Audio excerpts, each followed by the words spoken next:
اعوذ باللہ السمیع العلیم من الشیطان الرجیم بسم اللہ الرحمن الرحیم الحمد للہ الذی ہدانا لہذا وما كنا لنهتدی لولا ان ہدانا اللہ وصلی اللہ علی جمیع الانبیاء والمرسلین سیما خاتمہم وافضلہم واشرفہم محمد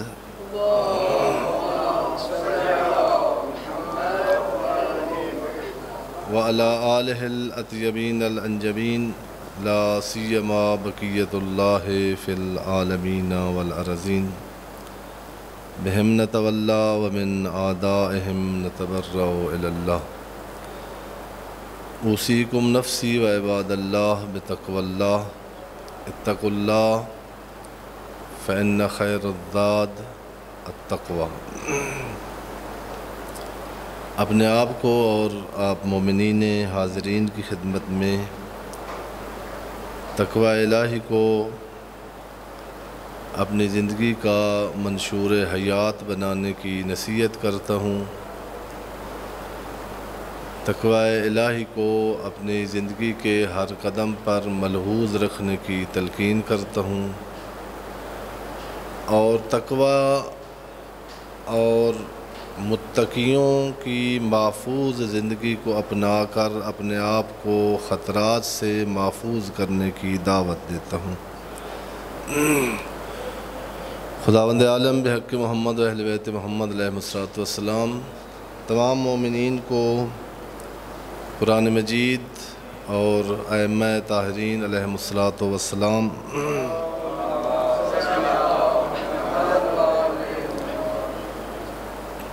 کی انسانیت کی تکمیل کے لیے آئی ہوئی تعلیمات کو اپنا کر اپنے آپ کو اپنے کمال کی طرف رواں دواں رکھنے اور نقصانات سے بچانے کی توفیق مرحمت فرمائے۔ عرض کیا تھا کہ تقوی کا ایک معنی حفاظت ہے، متقیانہ زندگی یعنی محفوظ زندگی۔ خود اس لفظ میں یہ پنہاں ہے کہ اگر اللہ کہتا ہے اتقوا اللہ، اگر امیر المومنین علی ابن ابی طالب علیہ السلام بار بار تقوی کی تاکید کرتے ہیں تو اس کا مطلب یہ ہے کہ ہمیں متوجہ ہونا چاہیے کہ ہم خطرات کی وادی سے گزر کر رہے ہیں۔ ہمیں کسی وجہ سے محسوس نہیں ہو رہا، ہمارے ارد گرد خطرات ہیں جنہوں نے ہمیں گھیرا ہوا ہے۔ عرض کیا تھا نا کہ بہت ساری وجوہات ہوتی ہیں کہ بندہ خطرات میں ہوتا ہے لیکن وہ محسوس نہیں کر رہا ہوتا۔ ایک وجہ بچپن ہے۔ آپ نے دیکھا ہوگا کہ ماں چیخ چلا رہی ہوتی ہے کہ آگے آگ ہے، آگے کنواں ہے، آگے دیوار ہے، آگے خطرہ ہے، لیکن بچہ بڑا ہیپی موڈ میں۔ اس کا مطلب یہ ہے کہ اس کے عقل کا بلوغ بالغ نہ ہونا یہ معنی ہے کہ اس کو جو خطرہ ہے وہ یہ محسوس نہیں کر رہا۔ آپ کو عرض کیا تھا کہ بہت سارے ہے یہ جو زخم لگتا ہے اور درد ہوتا ہے، یہ درد بھی خدا کی نعمت ہے۔ یہ درد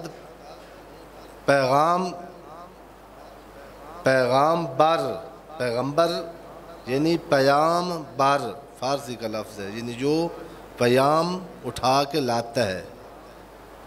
یہ زخم ایک پیغمبر ہے، پریشان نہ ہو جائیں۔ یہ اندر سے جب اٹھتا ہے تو آپ کو بتاتا ہے کہ اندر کوئی انفیکشن ہو گیا ہے، اب ایسے بیٹھا نہ رہیں۔ بعض بیماری ہیں جن کی وجہ سے یہ درد ختم ہو جاتا ہے، جن میں سے آپ کو عرض کیا کہ ایک شوگر ہے، یہ بے حس ہو جاتا ہے بدن۔ شوگر کا مریض اپنی واشنگ مشین ٹھیک کر رہا تھا، ایک طرف سے پاؤں پر رکھی ہوئی تھی، نیچے وہ ایک پتری سی لگی ہوئی تھی، ادھر وہ پیچ کستا رہا، ادھر جب وہ کس کے فارغ ہوا تو دیکھا کہ انگلی آدھی کٹ گئی ہے، وہ سن ہو جاتا ہے بدن، بیماری ہے اس کی وجہ سے۔ اب اس کو زخم لگ رہا ہے لیکن اس کو محسوس، بہترین مثال جب آپریشن انسان کو ہوتا ہے تو اس وقت کاٹ تو لگ رہا ہوتا ہے لیکن بندہ رو نہیں رہا ہوتا، تڑپ نہیں رہا ہوتا۔ کیا وجہ ہوتی ہے؟ اس کے دماغ کو سن کر دی ہے۔ بہت ساری چیزیں ہیں دنیا میں، یہ جوانی ایک نشہ ہے، نعمتوں کا فراوان آنا یہ ایک نشہ ہے، عزت مل جانا دنیا میں یہ ایک نشہ ہے جس کی وجہ سے آدمی بہت سارے خطرات محسوس نہیں کرتا۔ قرآن مجید بھی کہتا ہے اور معصومین بھی کہتے ہیں، پچھلے جمعہ میں عرض کیا تھا کہ باتقوی زندگی حتیٰ یہ جو ہماری جسمانی زندگی ہے، تقوی کے اس سے بہت بڑا تعلق ہے۔ متقی صرف وہ نہیں ہے جو جنت میں چلا جائے، عرض کیا تھا کہ قرآن کی اصطلاح میں متقین وہ ہے جو اس دنیا میں کامیاب زندگی گزارے، دنیا میں جو اپنا نقصان نہ ہونے دے۔ پھر عرض کر رہا ہوں، آپ نے اس کے چونکہ خلاف سنا ہوا ہے، اللہ نے دین دنیا کے لیے بھیجا ہے کہ دنیا میں انسان نقصان نہ اٹھائے۔ ہم نے معیار نقصان اور نفع کا خود بنائے ہوا ہے۔ ہم سمجھتے ہیں کہ غیرت چلی گئی ہے اور پیسہ آ گیا ہے تو اس بندے نے بڑا نفع کمایا ہے۔ قرآن مجید کہہ رہے ہیں کہ بے غیرت ہو کر جو پیسہ کمایا ہے اس سے مر جانا بہتر، جو بے حیا ہو کے جو پیسہ کمایا ہے اس سے یہ نفع نہیں ہے، یہ تیرا نقصان ہے۔ بہت ساری یہ جو بدن ہمارے کو بیماریاں، پچھلے خطبے میں عرض کیا تھا کہ ایک مریضہ کو لایا گیا تھا ہاسپٹل میں، ٹانگ ٹوٹی ہوئی تھی، ٹھیک ہو گئی، اور جب اس نے اپنے داماد کا ایک جملہ سنا تو موقع پر ہی مر گئی۔ وہ جو ڈاکٹر جس کے زیر علاج تھی اس نے کہا کہ پہلے میں قائل تھا کہ جسمانی مرضوں کی وجہ اور سبب صرف جسمانی ہی ہوتا ہے، فزیکلی، اس کا روحانیت سے کوئی تعلق۔ اس کے بعد اس نے کہا آج تک میں نے یہ عقیدہ بنایا ہے کہ نہیں، خود جسم کی مرضیں، ظاہر اس کو ہارٹ اٹیک ہوا تھا اور بالکل اس کا ہارٹ چند گھنٹے پہلے ٹھیک تھا، آپریشن کیا، اس کا ٹیسٹ کیا، ایک جملہ سن کے اپنے داماد کا، داماد آپ بھی کسی کے ہوں گے جو تشریف فرما ہے نا، یا بننے والے ہیں۔ شریعت اسلام سکھوں کے کلچر میں ہم چونکہ نام مسلمان رکھا ہوا ہے اور باقی زندگی اکثر اس کو محسوس نہ کیا کریں، ہمارا کلچر سکھوں والا ہے، جس میں بیوی کا احترام نہیں ہے وہ سکھوں والا کلچر ہے۔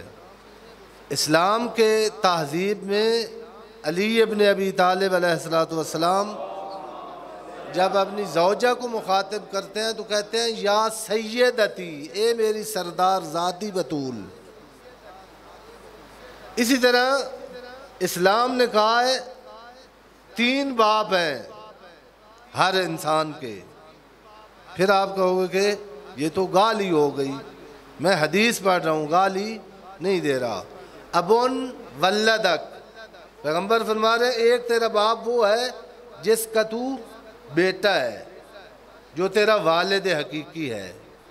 ابن علمک، ایک اور تیرا باپ ہے جس کی باپ جتنی ہی تو نے تعظیم کرنی ہے، ورنہ جیسے اپنے والد کے نافرمان کو کوئی حلالی نہیں کہتا، جس نے تجھے ایک حرف پڑھایا ہے وہ بھی تیرا باپ ہے۔ علامہ ہلی ایک قبرستان کے پاس سے گزرتے تھے تو ان کے شاگرد کہتے ہیں کہ چونکہ ایران میں زرتشتی مذہب تھا، ان کا اپنا قومی مذہب جو تھا آتش پرست تھے اسلام سے پہلے، تو ان کے شاگرد کہتے ہیں کہ علامہ یعنی ایک جگہ سے گزرتے ہوئے قبرستان کے ایک کونے سے اپنی جوتیاں اتار لیتے تھے علامہ ہلی۔ شاگرد آپ شرم سے کہہ بھی نہیں سکتے تھے کہ یہ تو آتش پرستوں کا قبرستان ہے، یہ ہمارے آیت اللہ صاحب کو اتنا بھی پتہ نہیں ہے، یہاں ان کا کون سا احترام ہے کہ جوتیاں اتار کے گزرتے ہیں۔ آخر میں ایک شاگرد تھے، انہوں نے ہمت کر کے کہا کہ قبلہ یہ تو آتش پرستوں کا قبرستان ہے، یہاں آپ آتے آتے کیوں جوتی اتار لیتے ہیں یہاں سے گزرتے ہوئے؟ تو انہوں نے کہا یہ کونے میں جس بندے کی قبر ہے آتش پرست کی، اس کے پاس میں نے چند لفظ پڑھے تھے بچپن میں،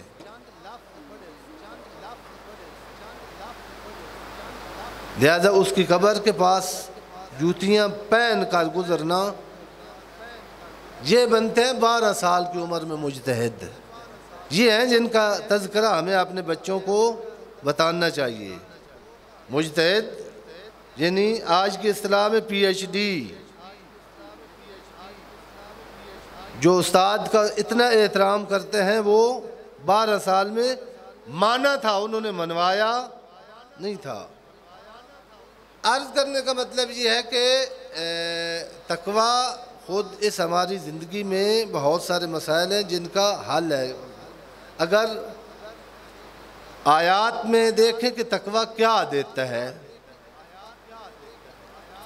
تقویٰ اب تعریف ایک تقویٰ کی یہ ہے کہ اللہ کی حرام کی ہوئی چیزوں سے بچنا۔ ایک داستان ہے قرآن مجید میں شروع سورہ بقرہ میں، انشاءاللہ جو ادھار کیا ہوا ہے نا کہ درس رکھنے ہیں، رمضان میں درس ہوتے رہے ہیں، مومنین نے اتنی توجہ نہیں کی، اب سنڈے کو پھر درس شروع ہونے والے ہیں۔ اس داستان کو اچھی طرح پڑھیں، ایک مختصر داستان آدم ہے، شروع میں سورہ بقرہ میں، یہاں بھی ہے اور قرآن مجید میں مختلف جگہوں پر اس کو کئی بار ریپیٹ کیا گیا ہے کہ ایک حضرت آدم تھے اور وہ جنت میں تھے اور پھر جنت سے نکالے گئے، اور اس کا ایک نقطہ ابھی آج لے جائیں ہوم ورک کے طور پر اور اس پہ سوچنا۔ ہمارے بعض بزرگ مفسرین نے کہا کہ یہ شخص آدم کی بات نہیں ہو رہی ہے، یہ آدمیت کی بات ہو رہی ہے۔ یہ ہر آدم جو مٹی سے پیدا ہوا آدم کا بیٹا ہے، اس کے لیے یہ درپیش ہے ہر وقت ہر لمحہ۔ آج وہی داستان تیرے سامنے ہے۔ اللہ نے ان کو کہا تھا کلوا واشربوا رغداً حیث شئتما، آدم اور حوا، یہ جنت، یہ شمس، یہ قمر، یہ چرند، یہ پرند، یہ سب تمہارے لیے مسخر ہیں، جیسے مرضی ہے کھاؤ پیو آزادی سے۔ لیکن انسانی زندگی کا معیار اور تقویٰ با تقویٰ زندگی کیا ہے؟ لا تقربا ہذہ الشجرہ، ان نعمتوں کے اندر کچھ چیزیں ہیں جن کو میں کہہ رہا ہوں کہ تم نے ٹچ نہیں کرنا، اور پھر قرآن مجید نے بتایا ہے کہ جب ساری چیزیں تھیں اس کے باوجود جب جس کے قریب نہیں جانا تھا جب گئے تو حالت کیا ہوئی؟ فرمایا لباس گر گیا بدن سے۔ وہی جنت کا بادشاہ جنت کے درخت کے پتوں سے اپنا پردہ بنا رہا تھا، اور یہ قسم کھائی ہوئی ہے شیطان نے، وہ قسم موجود ہے ابھی تک، نہ شیطان مرا ہے نہ قرآن مجید ختم ہوا ہے نہ وہ داستان گزر گئی ہے۔ کہا لَأُزَيِّنَنَّ لَهُمْ، میں ان کے سامنے زینت دے کے پیش کروں گا وہ جس کے ساتھ ان کا لباس گر جانا ہے۔ وہ ننگا کرنے پر تلا ہوا ہے۔ قرآن مجید نے اس نے قسم اٹھا کے کہا ہے کہ تو نے اس کے سامنے نہ جھکنے کے جرم میں مجھے جنت سے نکالا نا، اب دیکھنا اولاد آدم کو میں کس طرح، اس کو جس نے تو نے میرا مسجود بنایا تھا، اس کو لَأَحْتِكَنَّهُمْ، ہنک ڈالوں گا۔ ہنک جو بزرگ دیہات میں رہنے والا کوئی بیٹھا ہو، تو میں چونکہ بیسک دیہاتی ہوں، یہ جملے بڑے مجھے سمجھ آتے ہیں۔ ہنک ہوتی تھی وہ گدھا یا خچر یا گھوڑا، بعض ہوتے ہیں وہ کنٹرول نہیں ہوتے، ان کو جبڑے سے رسا ڈالتے تھے، جبڑے سے زنجیر ڈال کے، جبڑے سے نچلے والے سے، نیچے سے گردن سے اس طرح گزار کے، تاۃ الحنک جو کہتے ہیں، وہ شیطان نے کہا لَآتِكَنَّهُمْ، میں ان کے سامنے وہی حرام چیزیں مزین کر کے پیش کروں گا، اس کو یہ ٹچ کریں گے، پھر وہی حرام کا جو مبتلا ہوگا اس کے جبڑے سے شہوت کی رسی ڈال کر، گردن کے نیچے سے ازار کر، اشرف المخلوقات کی پشت پر میں شیطان سوار ہوں گا۔ وہ تھوڑا سا جھٹکا دیتے تھے نا ہنک کو، جو جبڑے سے پڑی ہوئی ہوتی تھی، پھر اتنا سار پڑ جس کے ہارس پاور گھوڑے سے بنائی ہے انہوں نے انجن کی، وہ ہارس ایک اوپر چھوٹا سا بچہ کمزور سا بیٹھو ایسے کرتا تھا اور ادھر جاتا تھا جدھر، یہ ابلیس ہماری گردنوں پر اس طرح بیٹھا ہوا ہے، شہوت کی لگام ہے، ہرس کی لگام ہے، دنیا پرستی کی تاۃ الحنک ہے، جس کو پکڑ کر ہماری پشت بیٹھا ہے۔ ہم ادھر نہیں جاتے جدھر علی کہتے ہیں، شیعہ ادھر جاتے ہیں جدھر شیطان کہتا ہے، اور علی کہہ رہے ہیں کہ اس کو اپنی گردن سے اتارو، میں امام المتقین ہوں، ادھر چلنے کی کوشش کرو جدھر امام المتقین جا رہے ہیں، وگرنہ جس کی پشت پر ہرس اور شہوت کی لگام دے کر ابلیس بیٹھا ہو، اس کو تھوڑا سوچ کے بولنا چاہیے۔ معصومین نے کہا کہ شیعہ جب اپنے آپ کو کہتے ہو تو خدا سے ڈرو۔ سید الشہداء امام حسین علیہ السلام نے فرمایا تھا، جب بندے نے کہا نا کہ میں آپ کا شیعہ ہوں، تو امام نے فرمایا اللہ سے ڈر۔ یہ بہت بڑا جملہ ہے جو آپ نے کہہ دیا ہے۔ ہرس کا پوجاری شیعہ نہیں ہوتا، علی کے مشکل راستے پر چلنے والا شیعہ ہوتا ہے، حسین کے راستے پر چلنے والا شیعہ ہوتا ہے۔ ابلیس کو اس کے ہاتھ توڑ کر، اس کو ناکام کر کے، اس کا ناک زمین پر رگڑ دینے والے کا نام شیعہ ہوتا ہے۔ اور جب یہ تقوی اختیار کریں گے دنیا میں، قرآن مجید پڑھے، متقی کو کیا ملتا ہے؟ سورہ انفال میں ہے، اتقوا اللہ یجعل لکم فرقانا، تقوی اختیار کرو، اللہ تمہیں دنیا میں حق اور باطل میں فرق کرنے کی تمیز عطا کرے گا۔ سورہ طلاق کی ابتدائی آیت میں ہے، من یتق اللہ یجعل لہ مخرجا ویرزقہ من حیث لا یحتسب، جو تقوی اختیار کرے گا اللہ مصیبتوں سے اس کو آپ نکالے گا، ڈائریکٹ خدا کہہ رہا ہے، وعدہ کر رہا ہے، اور اس کو رزق وہاں سے ملے گا جہاں سے کبھی اس نے سوچا بھی نہیں ہوگا۔ یہ تقوی کی تھوڑا سا قرآن مجید کو ثواب کی نیت سے تو پڑھتے ہی ہیں مردوں کو بخشانے کے لیے، اس کو کتاب حیات سمجھ کر پڑھیں۔ حضرت یوسف کی داستان میں اللہ کہہ رہا ہے کہ میں تمہیں فرقان عطا کروں گا۔ ہم بہت سارے زندگی میں اپنے آپ سے ہم ایسے کام کر دیتے ہیں کہ پھنس جاتے ہیں۔ قرآن مجید میں آیت ہے کہ اس نے حضرت یوسف کا ارادہ کیا اور حضرت یوسف ارادہ کرتے اگر برہان رب نہ دیکھتے۔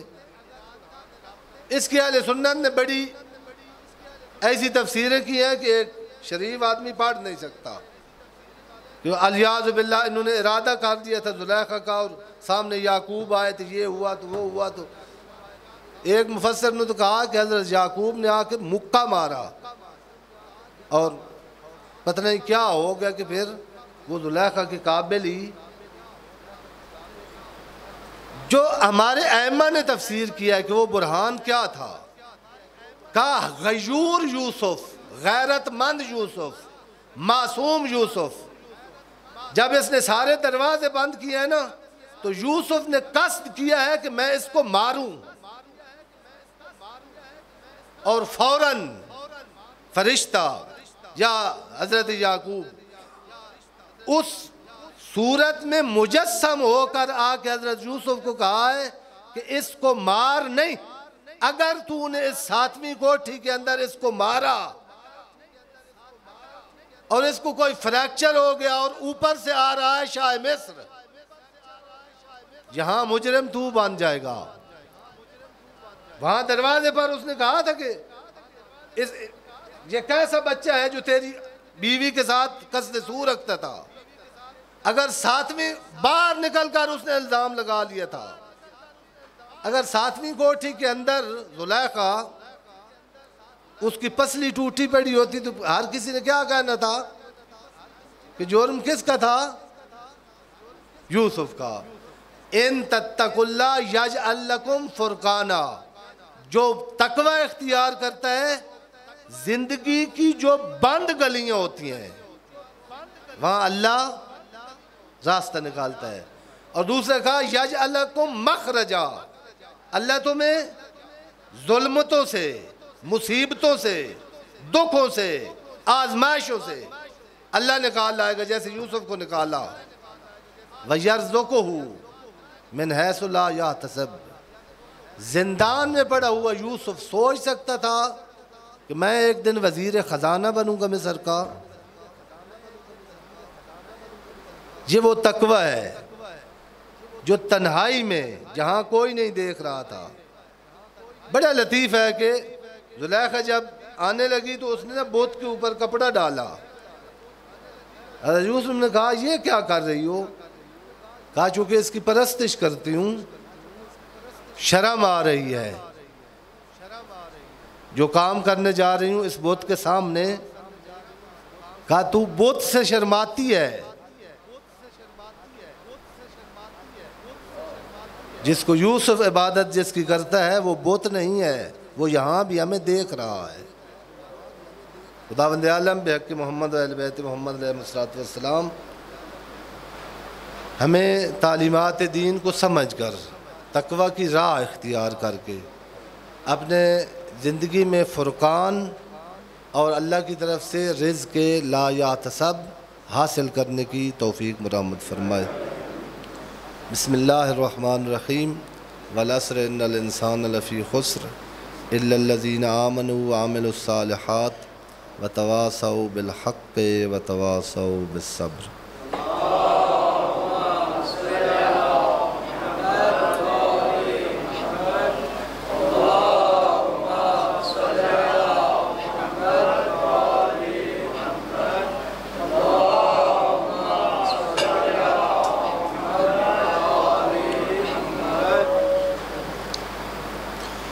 اعوذ باللہ السمیع العلیم من الشیطان اللعین الرجیم، بسم اللہ الرحمن الرحیم۔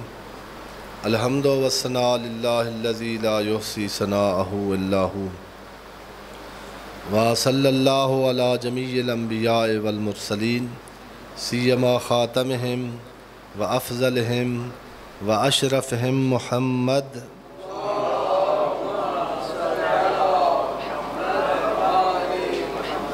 وعلى آلہ الاطیبین الانجبین لا سیما بقیت اللہ فی العالمین والارضون۔ اللہم صلی وسلم علی امیر المومنین وقائد غر المحجلین مولا المواحدین امام المتقین علی ابن ابی طالب علیہ السلام وعلی سیدۃ نساء العالمین وبضعۃ خاتم النبیین فاطمۃ بنت محمد صلوات اللہ علیہا وعلی الحسن والحسین سید شباب اہل الجنہ وصبط نبی الرحمہ وعلی ابن الحسین سید العابدین وقرۃ عین الناظرین ومحمد ابن علی الباقر العلم الاولین والآخرین وجعفر ابن محمد الصادق الامین وموسیٰ ابن جعفر وعلی ابن موسیٰ ومحمد ابن علی وعلی ابن محمد والحسن ابن علی والخلف القائم المہدی الذی ببقائہ بقیت الدنیا وبیمنہ رزق الورا اللہم اجل فرجہ وساہل مخرجہ وکحل ناظرنا بنظرت منا الیہ۔ خداوند عالم بحق محمد اہل بیت محمد علیہ السلام تمام مومنین و مومنات کو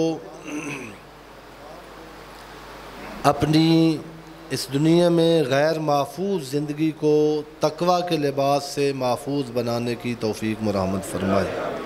خداوند عالم ہمیں قدم قدم پر اپنے معصوم ائمہ کی سیرت پر چل کر دنیا کے تمام خطرات سے بچ کر آخرت میں اپنے جو بنی ہی جنت مومنین کے لیے اس میں محفوظ طریقے سے داخل ہونے کی توفیق مرحمت فرمائے۔ بہت ساری مناسبات اور حالات اپنے ملک کے اور دنیا کے حالات ہوتے ہیں جن پر عرض کیا کہ گفتگو نہیں ہو پاتی۔ ایک پھر التماس ہے یعنی پہلا خطبہ ختم ہونے تک جتنے آپ تشریف فرما ہیں اس کا 30 حصہ بھی تعداد نہیں ہوتی۔ جو مومنین لیٹ تشریف لاتے ہیں کوشش کریں 12:30 بجے یہ جو 2 خطبہ جمعہ ہوتے ہیں یہ جمعہ کا حصہ ہے۔ یہ ہماری اپنی بنائی ہوئی فقہ ہے اور ہمارا اپنا بنایا ہوا دین ہے۔ روایت پڑھ رہا ہوں، کسی کو حوالہ چاہیے ہوگا تو مجھ سے لے لیں۔ پیغمبر صلی اللہ علیہ وآلہ وسلم فرماتے ہیں، پہلے شاید یہ حدیث پڑھی تھی کہ جب جمعہ کی اذان ہوتی ہے تو ملائکہ آج کی اصطلاح میں رجسٹرڈ اور فائل لے کر کھڑے ہوتے ہیں مومنین کے درجات لکھنے کے لیے۔ نماز جمعہ جو پہلے آئے اس کو پہلا درجہ، جو اس کے بعد آئے لکھتے رہتے ہیں۔ جنت میں بھی درجات ہیں، ہر مومن ایک درجے میں نہیں ہوگا۔ کچھ ایسے مومنین ہوں گے جن کو جوار علی میں جگہ نصیب ہوگی۔ جنت وہ چاہیے، اس جنت کا لطف ہے جہاں علی کی زیارت ہو۔ روایت میں ہے کہ وہ لکھتے رہتے ہیں، طبقے یعنی کیٹیگریز بنتی رہتی ہیں نمازیوں کی اور جنتیوں کی۔ جب جمعے کا خطبہ شروع ہو جاتا ہے تو وہ دفتر بند کر دیتے ہیں ملائکہ۔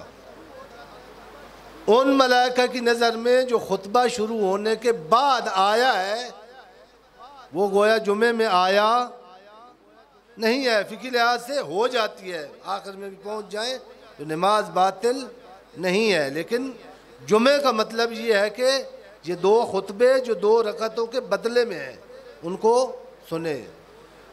اور یہی وجہ ہے کہ لیٹ خطبہ شروع ہوتا ہے تو پھر بہت ساری باتیں، ایک تو یعنی بعض روایات کے مطابق آج 16 شوال ہے، 15 شوال کو شہادت ہے امام جعفر صادق علیہ السلام کی۔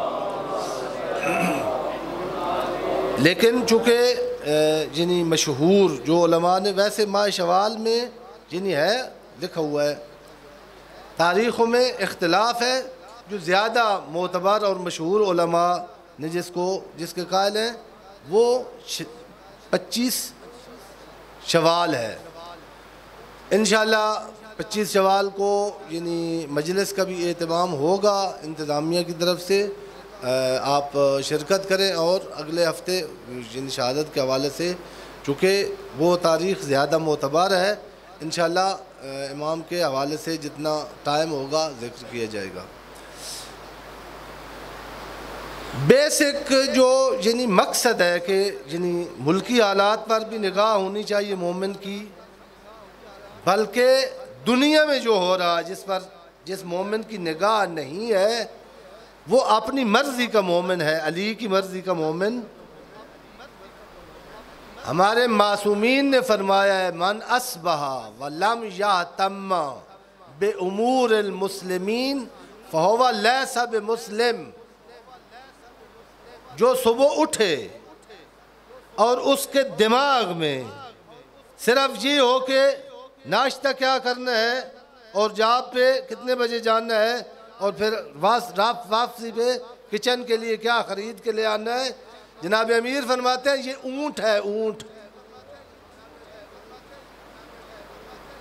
اونٹ کی زندگی یہی ہوتی ہے۔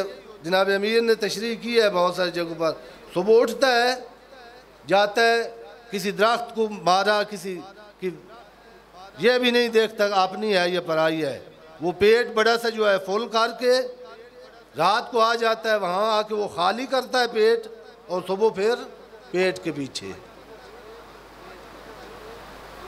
یہ جو زندگی گزر رہی ہے ہماری کہ ہمارا وہ ایسے دو خط ہیں اس کے، یہاں سے پیٹ پور کرنے اور وہاں سے پیٹ خالی کر کے پھر ہمارا کچن میں جاتا ہے، وہاں سے جاب پہ جاتے ہیں، وہاں سے آتے ہیں، کچن میں جاتا ہے، کچن سے پیٹ میں، پیٹ سے پھر وہیں۔ جناب امیر نے کہا کہ قیمت المرء بقدر ہمتہ، مرد کی قیمت اس حساب سے لگائی جائے گی کہ اس مرد کی ہمت اور اس کا حوصلہ اور اس کی نیت کتنی بلند ہے۔ مگر جناب امیر نے کہا من کان ہمہ ما دخل فی بطنہ کان قیمتہ ما خرج من بطنہ، جس کی ہمت دنیا میں وہ رہی ہو جو پیٹ میں داخل ہوتا ہے، امیر المومنین کہہ رہے ہیں اس کی قیمت بھی دنیا اور آخرت میں وہی ہوگی جو پیٹ سے خارج ہوتا ہے۔ شیعہ کم از کم شیعہ وہ ہے جو میں نے عرض کیا تھا کہ روزہ جو ہے ہمیں احساس سکھاتا ہے، احساس کہ امیر بھوکھا رہے تو اس کو احساس ہو کہ ایک غریب جس کو پورا سال کھانا نہیں ملتا وہ زندگی کیسے گزارتا ہے۔ آپ کو جب گرمی لگے تو آپ کو محسوس ہو کہ جن کے پاس پنکھے کا انتظام نہیں ہے، جن کے پاس رات کو سونے کے لیے چھت نہیں ہے، وہ زندگی کیسے بسر کر رہے ہیں۔ جب یہ احساس پیدا کرے گا روزہ، جب حس بیدار ہو جائے گی روزے میں، پھر جب ہم اٹھیں گے تو یہ سوچیں گے کہ تو میرے بچے تو آرام سے سکول جا رہے ہیں، لیکن فلسطینیوں کے وہ بچے ہیں جو صبح اٹھے تھے اور پھر ان کو ماں دیکھنی، ماں کو بیٹا نہیں ملا، بیٹے کو ماں نہیں ملی، وہ پھر دیکھے گا کہ یمن کے حالات کیا ہے، وہ پھر دیکھے گا کہ کشمیر میں ماؤں پر کیا گزر رہی ہے۔ جو سوچتا ہی نہیں ہے، جس کو احساس ہی نہیں ہے، میں پھر عرض کر رہا ہوں، وہ کم از کم کسی اور کی نظر میں وہ مومن ہو سکتا ہے، امیر المومنین کی نظر میں وہ مومن نہیں ہے جس کو یہ احساس نہیں ہے۔ اور اب ہم جس ملک میں رہ رہے ہیں، پھر عرض کر رہا ہوں، فلسطین کے بارے میں ہمارے حکمرانوں نے اچھے بیان دیا ہے، اچھا اقدام کیا ہے، خداوند عالم ان کو ان کا اجر دے۔ لیکن عمران خان اگر آپ میں سے جمعہ میں آ جائے اور آپ سے کچھ پوچھے کہ میرے لیے مشکلات ہیں، ادھر حزب اختلاف ہے، اس نے میری ناک میں دم کی ہوئی ہے، ادھر سے تھوڑی سی فرصت ملتی ہے تو ادھر سے جہانگیر ترین میرے ناک میں دم کر دیتا ہے۔ ان کو کہیں کہ خان صاحب آپ اب اچھے، خداوند عالم آپ کو اور مذہبی بنائے، جس طرف سے بنے ہیں خداوند عالم آپ کے ان توفیقات میں اور اضافہ فرمائے، لیکن توجہ فرمائیں کہ یہ مشکلات کیوں ہیں۔ جو نظام آپ نے اپنایا ہوا ہے نا، جو نظام، اس نظام میں آپ اگر چاہتے ہیں کہ اس ملک میں امن ہو اور انسانیت ہو، آپ انصاف کریں اور انصاف کو لوگ قبول کریں، تو پھر لیبرل ڈیموکریسی کا نظام نہیں آپ کو بچا سکتا۔ وہ نظام نظام امامت ہے، اور نظام اللہم صلی اللہ علیہ وسلم۔ اگلے ہفتے 6 جون کو برسی آ رہی ہے امام خمینی کی۔ ہمارے جوانوں کو اور مومنوں کو بڑے چینل چلے ہوئے ہیں جو علماء سے دور کرتے ہیں۔ تھوڑے سے شیعوں نے تھوڑا عرصہ ایک مرجع کے پیچھے چلے ہیں جو حسین کو اپنا امام مانتا تھا۔ امام خمینی سے بار بار پوچھا گیا کہ یہ انقلاب کیسے آیا، یہ شاہ کو آپ نے کیسے، وہ جو کہتا تھا خمینی تو کون ہے، اس کو قبر کی جا کیوں نہیں ملی ایران میں، اور 8 سال صدام جیسا فرعون، پیچھے اتنے ملک تھے، وہ ایران کو نیچے دکھاتا رہا، نہیں دکھا رہا۔ یہ آپ نے کدھر سے، یہ حوصلہ کدھر سے لیا، یہ ہمت کدھر سے لی؟